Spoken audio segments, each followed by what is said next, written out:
with that, guys, let's move over to what we call our round table. This is a part of the show that I really like. I like it because we're not prepared for it. We get questions that are just thrown at us, and you get real honest answers without having to do research or time to do the research. And that's coming from our producer, Greg DePalma. And I want to bring Greg into the show right now. Greg, welcome to the round table. What's on your mind this week? Well, we may not have Greg here right now. I was pulling an Andy. Okay. Yeah, I sneezed. I didn't want anybody to hear me. Okay, there we go. Yeah.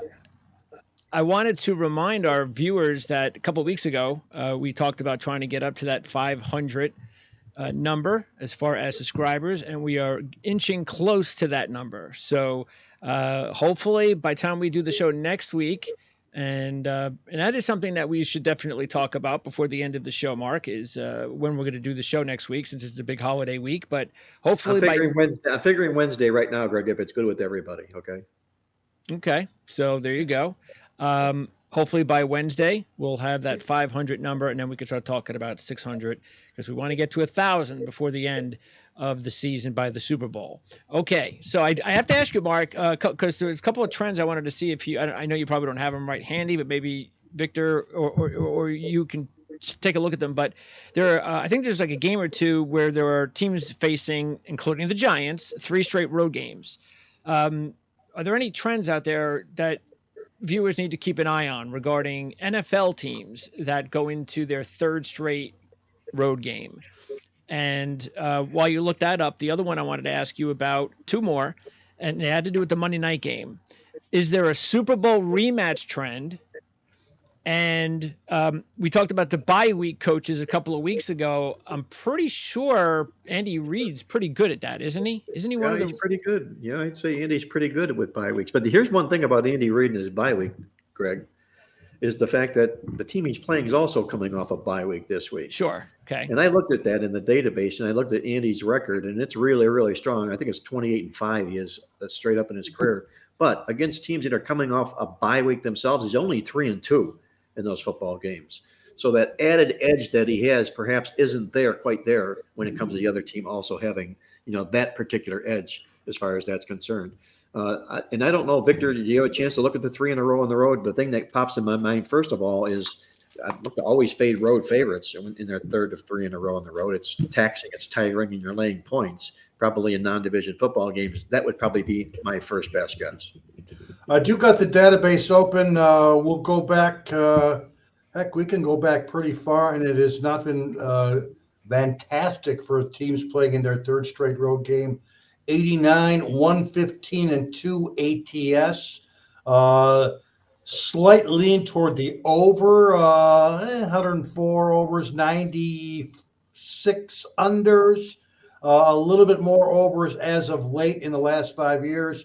There are 2 such games this week, 2 teams playing in that 3rd road game. The Giants that you just mentioned being one of them, the other being the Tennessee Titans, who are on the road against the Jacksonville Jaguars. But it has not been a great ATS.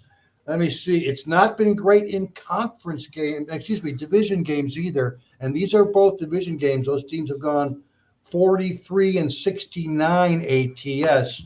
So it does not bode well for grabbing the points either with the Giants or with the Titans this week. All right.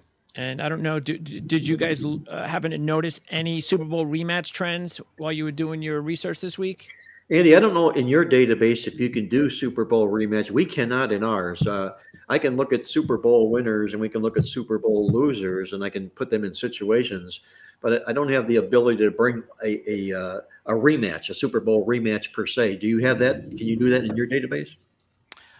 I believe there is a way that I can write a little program in time for next week's show that will give me some results going back at least to like the early 1990s as far as Super Bowl rematches go. I don't actually have that as a specific query. I do have, and I don't have it in front of me now, information about 3 straight road games. There's only been, I think there's only been one previous situation this year of a team playing a 3rd straight game on the road. So we don't have that much to go by as far as that goes. There are some results as far as teams playing 2 straight road games and then coming back home or something along those lines, which is a little bit larger database. But I'll look into the one about the Super Bowls and report back next week. As far as this rematch is concerned, we have the same head coaches, we have the same quarterbacks, and several of the players are the same. The one thing we don't have is on this Philadelphia side, they lost the defensive and offensive coordinators. Right. So, that mixes in there. You might say Philadelphia has this one record, but do they have it with these guys? Because the offensive and defensive coordinators are very important as well.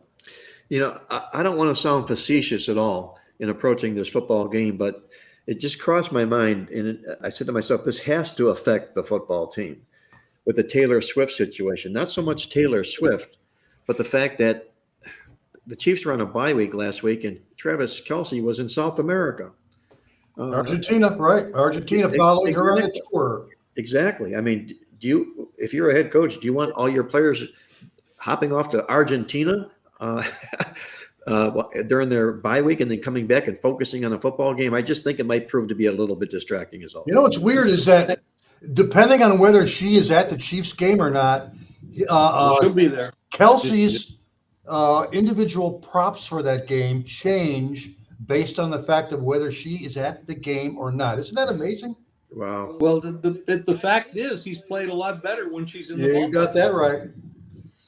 I think in the case of Travis Kelce, a veteran player, Andy Reid, a veteran coach, Yep. I think unless something really comes out and he has a horrible game, I would think that Andy Reid's probably okay with it, given the player and the kind of person that he is. He seems to be. He has a lot. It's like Gronkowski. Gronkowski would do all sorts of strange things off the field.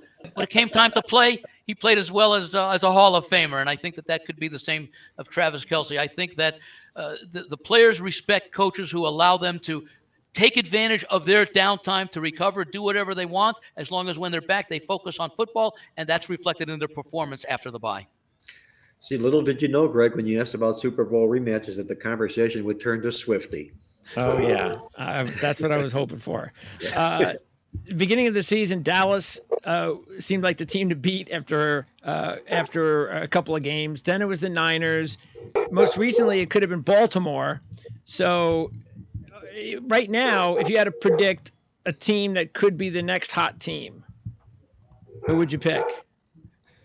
I'm going back to the Niners. I think the Niners, without Williams, without Deebo Samuel, with CMC hurt a little bit, they missed the field goal. They lost the one game. I mean, to me, top to bottom, their roster is the best in the NFL. Now, a couple of weeks ago, I was so smart and I said that I thought that the Ravens and the Bengals were two of the best teams, and then last week they lost. I would take a look at the 49ers as well, and I'll point this out. The last 3 weeks when they had all those injuries, their last 3 games, scored 17 points in each game. In the other 6 games they've played this year, they've scored 30 or more in each of those 6 games with having an outstanding defense. I think they are the best balanced team this season, and we'll see what happens this year if they can have a healthy quarterback in what could very well be a rematch against the Philadelphia Eagles. And the 49ers have every reason to play as hard as they can going out because they trail Philadelphia for the potential home field in that championship game. So I think the 49ers will be very well tested by the end of the year. And again, we never know about injuries, but all things being equal, that's my pick to go on that run. Their second best run of the year. It sounds like Jim's dog agrees with him about that 49er play, Jim. That's for sure. Hey, if you're looking for an interesting 49er play this week, consider their team total over as well. It's at a number of 26.5 right now. Andy just mentioned the numerous times they scored over 30 this season, and with everything back in place, Deebo back, offensive line back. I don't know how many points Tampa is going to score this particular week, but we know their passing defense is pretty bad. So consider the Niners over their team total of 26.5 this week. Hey, Andy, speaking about value, I'm sorry, Victor. I'm sorry. I didn't mean to cut you off. Were you going to say something else? No, that's good. I was going to say that if you are looking for a team other than the ones that we're likely to mention, How about the Detroit Lions? You go back to what they've done since the middle of last season, that strong finish, including knocking Green Bay out of the playoffs when they had been previously eliminated a few hours earlier. They've continued that this year. And if you look at their schedule, they've got a lot of winning games coming up, including this week, next week, hosting Green Bay on the Thanksgiving Day game. So I wouldn't be surprised to see, knowing that they did it last year without the experience, now that they've got the experience, that we see the Lions make a very strong finish down the stretch. You're absolutely right, Andy. We don't talk about the Lions enough. They've been absolutely incredible, and we don't mention them as being one of the best teams in the NFL, but they really are. One of the best defenses, also, Jim. It's one of the real hidden reasons why they've really had this great success. In fact, if you go down and you look, and I'm doing this in our midweek, of NFL football teams that rank in the top 10, both offensively and defensively, there's only 4 teams, and the Lions are one of those. Not to And mention, they're running. They're one of the few teams that absolutely have a power running game. 2 running backs that have been absolutely incredible. if you're thinking about maybe betting against them this week and grabbing the points with the Bears, maybe getting a little bit of cute, maybe thinking there's some value in a division game, I wouldn't blame you. But with that said, Detroit's last 11 games against division since late in the 2021 season, a perfect 11-0 ATS, their last 11 games against division. Wow. Yeah, Wow. they weren't as good back when they started this week as they are right now. Yeah, back in late 21 and early 22, they weren't a good team. But, and they also play 4 days later on that Thanksgiving Day, so they may just need to do enough to win the game without concerned about the number. Andy, let me ask you one quick question before we move on to Greg here. We talked about San Francisco and them being a team you might want to get on right now. And right now in Vegas, and I haven't checked, maybe you guys know, you or Jim know, the current Super Bowl favorite, I'm going to imagine it has to be Kansas City with Philadelphia behind them and then San Francisco. Am I correct on that? I don't have it in front of me, but I can check as you begin the next part of the discussion. Well, you'd have to think Kansas City coming out of the AFC, Philadelphia coming out of the NFC, and with a better record than San Francisco, that would probably be top the 3. case. Yeah. So hindsight being 2020, I guess my point being, how savvy or astute would a person have been to bet San Francisco after they had lost 3 in a row to win the Super Bowl, and what sort of a nice value position that would have been? I don't know how much of an adjustment there would have been made after the 3-game losing streak, A, because the books already had so much money on the 49ers, and B, the reason for their loss is somewhat understandable when you lose multiple key players. Good points. Real good points. The problem, apparently San Francisco doesn't have an adequate replacement for Williams on the offensive line.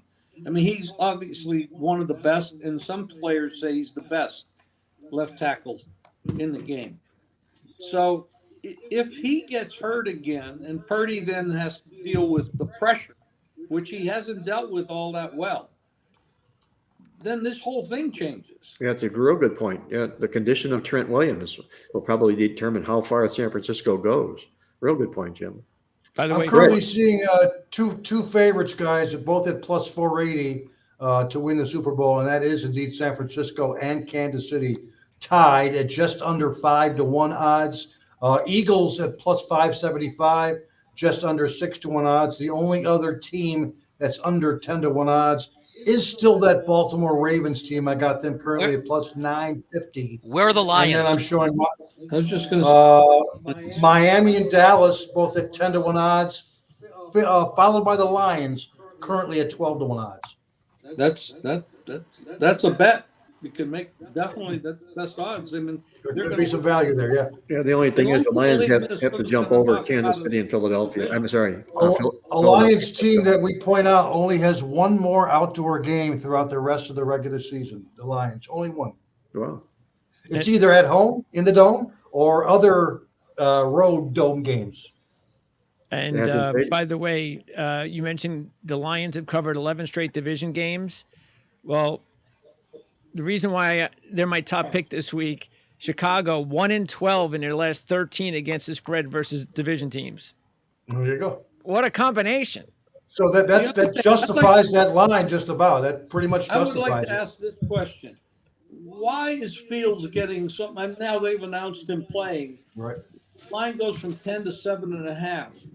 is Fields really that much of a positive influence on the Bears? Well, Jim, it's 2.5 points for a starting quarterback. That's really not a lot, I don't think, by standard. I mean, you'll find some other quarterbacks that are 4, 5, 6 point quarterbacks. He's obviously not in that class, but there had to be an adjustment of some sort. And he's got that he is. running ability as well, which I think factors in more than most quarterbacks. True. Okay. Yep. All right. Before I wrap it up, college. All right. So, which one of these? You got two big SEC teams, of course. Georgia, Alabama. They're on a collision course for the SEC championship. Georgia plays Tennessee this week. Alabama plays Auburn next week. If you had to put money, you were forced to put money on either Tennessee or Auburn to win against Georgia or Alabama. Which one of those teams would you put money on? I would split my bet equally between the two. Really? You mean on the money line? Well, again, if you play them twice and you win once, you win, right? With the big money line proposition plays. Auburn's a big rivalry game against Alabama. They come with everything they've got every time they play. You got Tennessee, a really solid football team, off an embarrassing loss, taking double digits at home. That's attractive as well. So that's a good question. I'll throw it out to you, Victor. Who would you play? I would lead Tennessee. I'm very surprised by their improvement on defense this season. In fact, they have a actual better defense than Auburn. So I would lean ever so slightly toward the Volunteers. Andy? I might take a look at Auburn. They've got a new coach this year. Was it Hugh Freeze? Yes. Who's had success in big games before. Alabama still has some question marks about the strength of their offense. I don't really like this Auburn team. I mean, I'm going against them this week with New Mexico State, largely because it is a flat spot for Auburn with the game against Alabama coming up. Georgia is peaking at the right time of the season. We saw them struggle early on. In fact, when they played Auburn, they struggled to a 27-20 win. They did give signs of and remember, they were replacing Stetson Bennett, the quarterback, who not the greatest athlete, but a player that the players played for. So that took some time for the new quarterback situation to resolve itself, to work itself out. And that game against Kentucky, when Kentucky came in there unbeaten and was 51-13, Georgia started a nice little run, got a couple of tests that they really didn't struggle with as far as pulling away in the end. So I'd be surprised if Tennessee, especially, for example, the fact that they lost to Missouri is no big deal. Missouri is a very good team, but the fact that they were basically non-competitive in that game gives me some concern. Which one of these college, if you're the next, A&M might be the team that is going to have the best job opening. And let's say they are. Which one of these head coaches would you, if you were the AD, which one of these head coaches would you hire over the other? Chris Kleinman, Matt Campbell, Lance Leipold, Jeff Traylor, Willie Fritz, Eli Drinkwitz, Mike Elko, or Barry Odom? Well, Odom's got a few miles on him. I don't know if he fits the MO per se that they would be looking for at A&M. And you've got Leipold and Kleiman playing one another this week. Maybe the winner of that goes a long, long way towards answering that. But I'm a big Kleiman fan. I'm a big Leipold fan here. So probably my vote that way. And we don't know yet enough about Elko. He's done a terrific job with Duke so far. I would tend to agree with you that both Kleiman and Leipold are excellent candidates. Of course, the one I think that A&M is probably most interested in is over at Clemson right now in Dabo Swinney, who I think has some ties to A&M and has been mentioned as a possible successor. By the way, you talked about at the start, Victor, these coaches, or maybe it was Marc, talking about the coaches getting fired with like 2 weeks left in the season. Yeah. Why not just let them play out? And I'm wondering if they're starting to do that to give other coaches who might be interested in opportunities added time to prepare for those openings, especially in A&M and even to a lesser extent the Boise State for a group to address their buyouts, right? Exactly. Yeah. Good, real good. I'd like to ask a question. Sure. There's been a lot of controversy the last few weeks about Jim Harbaugh. Does anybody have an opinion as to what might happen with him and whether he'll be in the NFL next year? I think if you polled Andy, Victor, and I, there would be 3 votes for the NFL. I think I don't see him one staying at Michigan or 2 going to another college football team. Yeah, he'd have to have the perfect job though, and that's so. What would that be? I mean, would it be Vegas? It's possible. Well, somebody's going to pay him a lot of money. Yeah, The Chargers would be a great place because that would be a huge upgrade, probably as big a huge upgrade in coaching as could be possible right now in the NFL. But the I would agree with that. Yeah. You know what though? One of Jim's favorite coaches, I just heard it within the last 24 hours. I've heard is almost a slam dunk to be coaching the Chargers next year, and that's our buddy up in New England. From what I've heard, Belichick is out, and if he wants the Chargers job, it's his.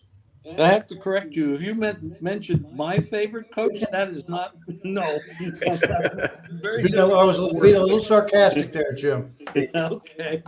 Yeah. If Bill Belichick became available, I'd be I think everybody would look at the Giants as a really good landing spot for him. Now, I personally don't. I think Bill Belichick he's had a remarkable career. Nobody probably will ever duplicate what he's done.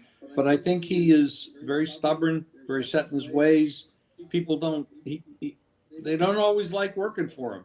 He doesn't listen to anybody. He is a difficult guy. He's done so much in his life. Maybe he feels like he doesn't have to listen. But when you look at his draft choices over the last 10, 12 years, they've been awful. And, right. Just head coach, though. No GM role. Just head coach. He's too old to take over a NFL team that starts from the ground up.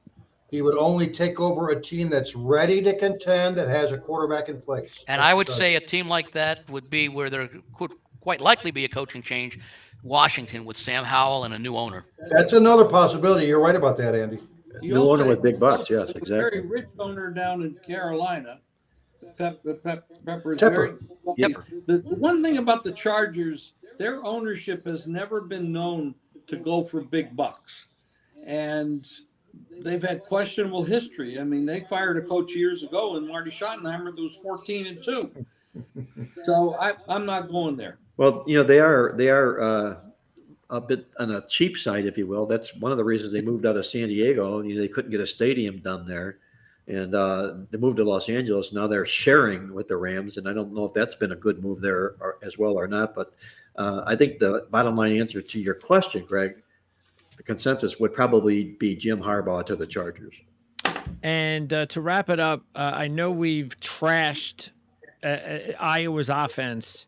And the nation has trashed their offense all season, and it's almost made it like a joke about how bad their offense is. But I think now, depending on how they do on Saturday, if they win on Saturday and they clinch a berth in the Big Ten championship game, I think the writers and the broadcasters and the critics owe Kirk Ferentz one big apology, because he has done an incredible job to get that team into the Big Ten championship game. And now he loses Cooper DeJean for the season. He lost his quarterback. He lost his top receivers. He's down. I mean, this quarterback that's playing has no right to be playing for a Big Ten championship team. And now he loses Cooper DeJean. If he gets his team to the Big Ten championship game, I think everybody owes him an apology. And I think he deserves a lot of respect for what he's done. Well, I think he owes an apology to the world for keeping his son on the coaching staff as long as he did. Yeah, well, that's the thing. And he's been trashed for it, and he deserves to be trashed for it. Yeah. But the point is I think that's all that's happened to him all year long. They just keep trashing him. And all he's done with all these injuries is put his team in the Big Ten championship game. It's really unique, Greg. You mentioned that Ohio State and Michigan are going to play one another. The winner is going to go there. And, depending upon what kind of a game it is, and it'll be intense. And then here comes Iowa sneaking in there as a big 20-point dog in the championship game. Yeah, just exactly what he would love.